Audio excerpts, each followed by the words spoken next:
We're burning down with the fix. Oh yeah. What is going on, everyone? Jeremy Ritz here. Courage pays better than fear. Excited to bring you one of the many earnings previews for this week, the biggest week of earnings of the summer for it. And I can't wait to help get you prepared. And today we are taking a look at Meta, ticker symbol META. And as of right now, we're looking at this on a Monday, the price action. Meta pushed pretty high here this morning. It's up about $5.50 at $718.10. But we're going to take a look at what has transpired over the last few earnings reports and what potentially we can expect this time around from Meta. So let's just shift over here to the daily chart and take a look at where we currently are. And we can see that back on June 30th, Meta hit an all-time high of $747.64. And then since then, it has dropped and made lower highs. And right now, we are sitting right at this point of control on the VRVP. We do have support below us in terms of the 10-day exponential moving average, the 20-day exponential moving average, and the 50 simple moving average. So there is support down below. And that earnings report from Meta is going to come on Wednesday, July 30th. So we got a few days before that happens. But what potentially can we expect? And I'm a big believer in understanding what has happened in the past, the last few earnings reports from Meta. And we're going to take a look at those to get a feel for what potentially can happen with this company. Now, I will point out that I've been on record, and this was published in my yearly report where I forecast what is going to happen in the markets. I'd said that Meta will hit $1,000 by the end of this year. And one of my goals early on was to purchase $1,000 out of the money call options expiring December 2025. And I'd like to say to you that I was shrewd enough to purchase down here at those April lows. I didn't. So right now I'm waiting for a decent dip in order to do that. If we get a nice sell-off ahead of earnings, I will make that purchase. But I do think that there is quite a bit of upside here on Meta. So let's just go back in time and take a look at what has happened the last 5 earnings reports. So we could see here on April 30th, what did we have here? We had a gap up from 549.37, and this made a high the next day of 592.80, and then it faded back down. And so let's just measure out how big this move was. So from the close, and we're going to go to the high. That's how we're going to measure this. We went up about 8%. And for a $500 stock, that's quite the move. That's $44. So we had a win here for the bull. All right. So the bulls are 1 for 1. All right, so let's just go back to the previous time that Meta reported. And this is going to be January 29th. That seems like eons ago. And we could see here, what did we do? We gapped up. And what did we do from there? We faded back down. So let's measure out this move. We moved up to that high, 5.09%. $34.42. So what did we have here? We had another gap up. Now pay attention, because what we're seeing, similar to what we saw with Google, is the gap higher were followed by fades. And the price action did climb following that, but just be prepared for that. And if you do see a fade after a gap up, that it's typical behavior of the stock. So we're 2 for 2 here on Meta in terms of gaps higher off earnings. So let's go now back to October 30th, fall of last year. What did we do here? We could see that we had a gap down. So from this close to the low, let's measure this out, about a 4.88% move, so almost 5%, $28.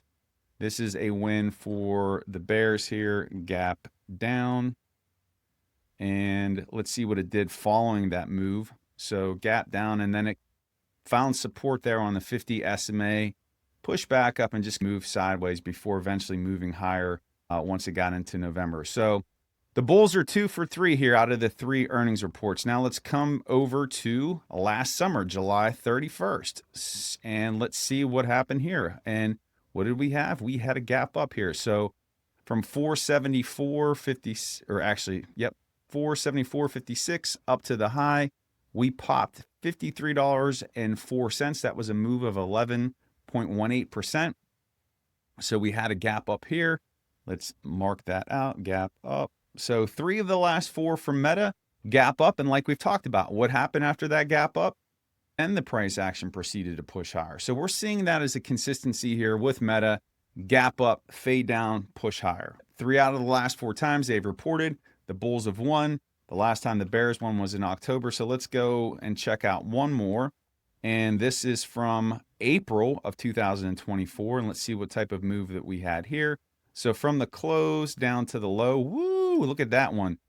Down $78.91, almost a 16% move. So we had a gap down here off of this. So gap down on Meta. And what happened from there? We gapped down, found support on the 100 SMA, really just stuck to it, did go below it a little bit, but then continued to grind higher. So really, if we're looking at these last 5 earnings reports from Meta, what we have seen is gap ups are typically faded down and they're followed by pushes higher. And even this gap down that we have here, it gapped down, but it found support on that 100 simple moving average and proceeded higher. And this gap down that occurred, it gapped down, found support on that 50, pushed back down, but eventually pushed higher. So what we're seeing, at least off of these last 5 earnings reports, is that even if there is a move lower off of a gap up, that fade, it does push up. Off of a gap down, it typically will find support off of a significant moving average and then grind higher. So take that as you will in terms of how you're going to approach this play with Meta. But there could be some opportunity. Out of the last 5 reports, 3 were move ups, 2 were move downs. What are we going to get this time around? Now, if we're just looking at this purely from a structural standpoint, some people might say we have just a massive double top here. When you go into the weekly, you could see that stands out too.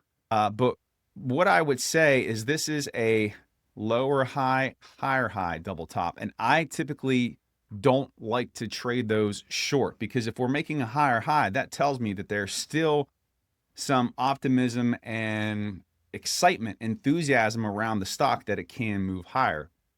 And if we just go take a look here at the monthly, we could see we had this massive candle run up here in June. Everything ran hard in June, and really we're just inside right now here in July.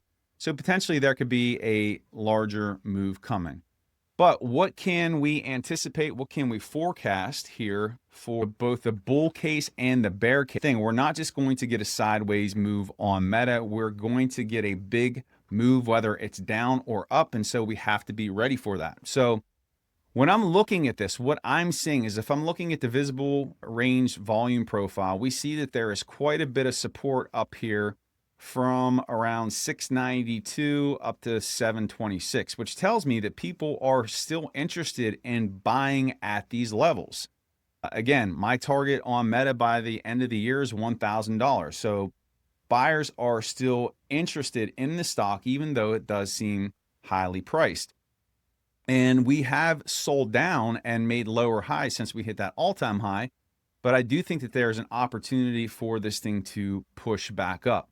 And in addition to that support on the VRVP, we have the 50 EMA. And as I pointed out early, we have the 10 and the 20. So there is an opportunity for this to push higher because we have support. Now, if we're looking at this from a bearish perspective, we can see that there is thin volume down below that 50 SMA, right? So from 691 down to that 100 to that 632, if we would see a drop, that's what we'd be looking to get filled. So let's just start with the bear case here.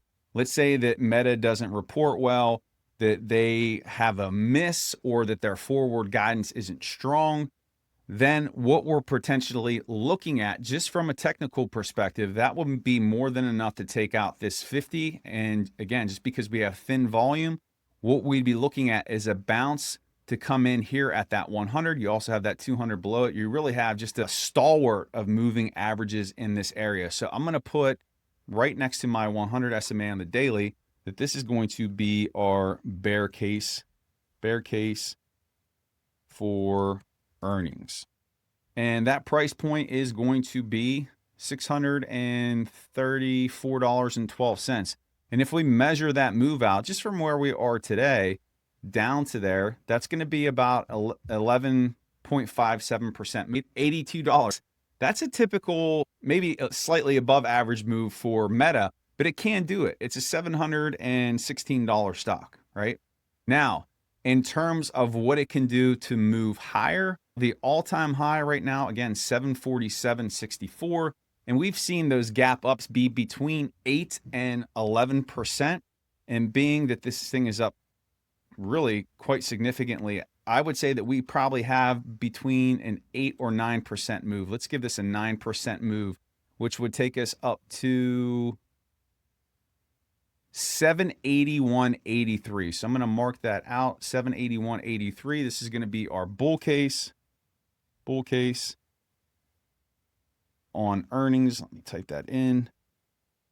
And this is what I'll be watching for. If we can squeeze this here, so from where we are right now up to that area, that would be about a $65 move, which would be significant. Meta is going to have a pronounced move off of earnings. It's not a sideways chopper. You're going to at least get a $20 to $30 move. And being that we're just back to really the all-time highs that we made in February, and this thing really hasn't ran hard like a Microsoft or an NVIDIA, there is some upside potential here. And quite honestly, if they smoke this report and we get a lot more information related to what they're doing with their AI efforts, they've recently talked about how they sniped a bunch of workers from other companies for their AI program, taking people from Apple. We're going to see how that factors into the conference call. We'll see what Zuckerberg has to say about the future of AI with Meta. And so this really could be a big move, an upper resistance trend line when we see that the price kind of falters in a specific area. And we're seeing that this upper resistance trend line that's been established since it made its most recent all-time high. So what we want to see for this, can we break out above that? And if we do, how much further can we? So there you have it, the bear case, the bull case. What do I think is going to happen? From my perspective, where do I see this going? I'm actually leaning towards a bullish move on Meta. I feel that this has not had the big breakout moment that some of its friends in the Mag 8 have had. You look at what has happened with Netflix, you look at what has happened with Microsoft, NVIDIA. It's time for Meta to join the party of reigning as a king. And I would not be surprised to see it take out that 781 mark and even hit 800. Meta is going to report the same day as Microsoft. If I'm picking between the two, and if you've watched the Microsoft earnings video, Meta has the better chance, the better opportunity to move to the upside. But keep in mind, it typically fades down on gap ups, or even if it drops, it should get bought up. So that's my take on Meta. What are your thoughts? And drop it in the comments below. Smash that subscribe button, and I'll see you back here for the next earnings preview video. Make it a great day. Bulls are roaring, can't hide the